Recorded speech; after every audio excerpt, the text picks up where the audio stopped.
What's up, everybody? Fong Win here, aka Peter Wang, and Powder P316 on IG. Not a very big vlogger on cars and stuff like that, so this video is going to be kind of generic and boring, but I also wanted to make something in case somebody else wanted to see or follow along, considering the amount of stuff I'm putting into this dang car. Little back history. My 1995 original twin turbo 300GX, bought about 20 years ago. Got to drive around for about a couple thousand miles, and I got caught in a flash flood. So there went that motor. Shelved that motor, bought a JDM motor.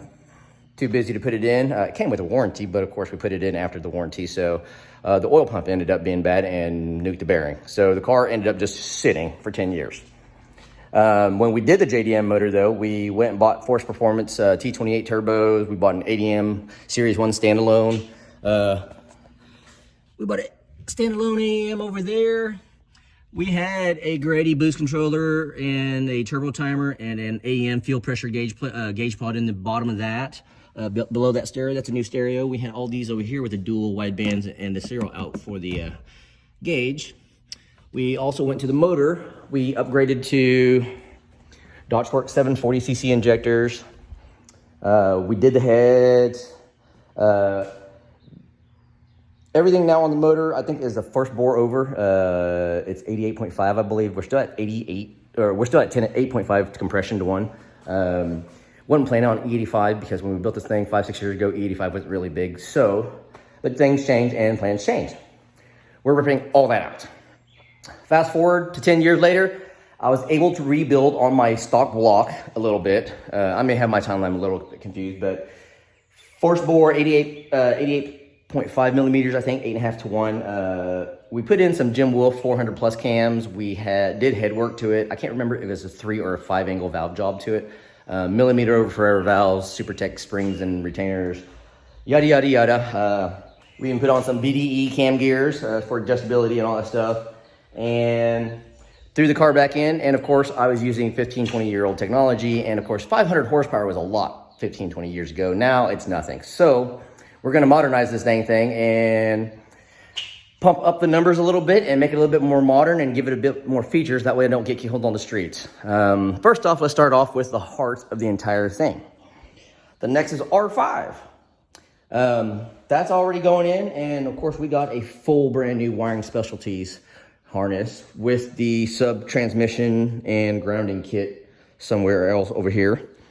That's going to go into the Nexus and to the Haltech. But between that, Boomslang here was courteous enough to make us a jumper harness where everything's plug and play, so you don't have to pin everything.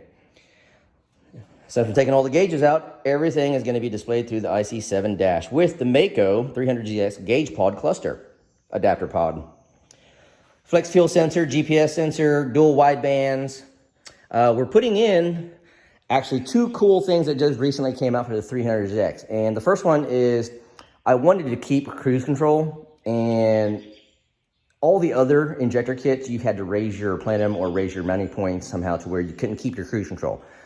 I plan on keeping this car for life. I plan on driving around this country. I plan on exploring this country. I'm not originally from this country. So 91 octane pump gas was important to me, and that's why we decided to go with the Merlin intake, the Merlin machine fuel rail intake. Keeps everything stock, keeps everything low, and all you do is buy short injectors, the right injectors, and they fit.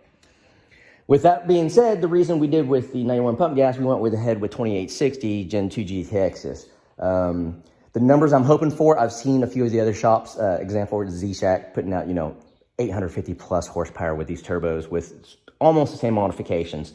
The only thing I wish I did now was to have 2.5-inch outlets and convert my intercooler pipes over to 2.5. But I'm too far along, and that's for upgrades next time because I'm out of money. Those turbos are being held in place by AMS V1 manifolds. They're better than stock, and they're cheaper than MSPs. And I forgot to click the ceramic coat, so I had to get them ceramic coat here locally. The second coolest thing I've seen so far, and I don't think he charges enough for this, is from Polar Engineering. Look at this beautiful dual fuel pump hanger that's ready to bolt in. Connector, all the sensors work with your factory stuff. The AEM fuel pump over there is going to be our primary, and then the current Walbro 450 in the car is going to be our secondary, and we're probably going to have that kick on probably around 8-9 pounds. The turbo is going to be wrapped in all DEI blankets. The downpipes are going to be wrapped in DI. We're upgrading the clutch fork to a G35 or G37. I can't remember what that was. Upgrade. We're getting rid of that stupid Nissan dampener clutch bleed line, and we're going with a single clutch line that I have laying out over here somewhere. Let's see, what else do we got? I can't remember. Is that a 340-piece dress-up engine kit from Z-Speed over there? On the transmission, you know, the transmission I had rebuilt a long time ago, and it only has maybe, I think, 20,000 miles on it, so I think it should be okay. We'll think about upgrades when I shell this one, if I shell this one. But to buy the clutch of last clutches of whatever, we went ahead and bought an Exedi triple carbon ceramic clutch. Hopefully that holds everything there. I'm not gonna break that. There's no way I'm gonna get anywhere near those horsepower levels. But yeah, check that out. V-band everything. Okay. We got more for some test pipes. We got more over here. I'm gonna put in the heater core while we're here, since it's out and everything's out. The heater, you know, the wiring harness is gonna be out.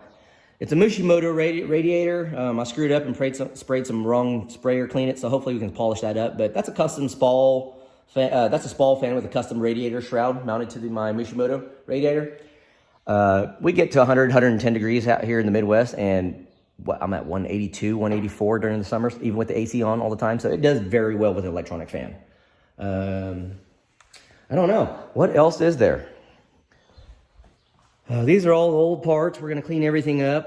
Eventually, I'm going to go with probably R35 coils. I don't think I'm going to need them. I think my stock coils should handle the horsepower. We're going to clean up everything. We're going to paint some stuff. We're going to powder coat some stuff.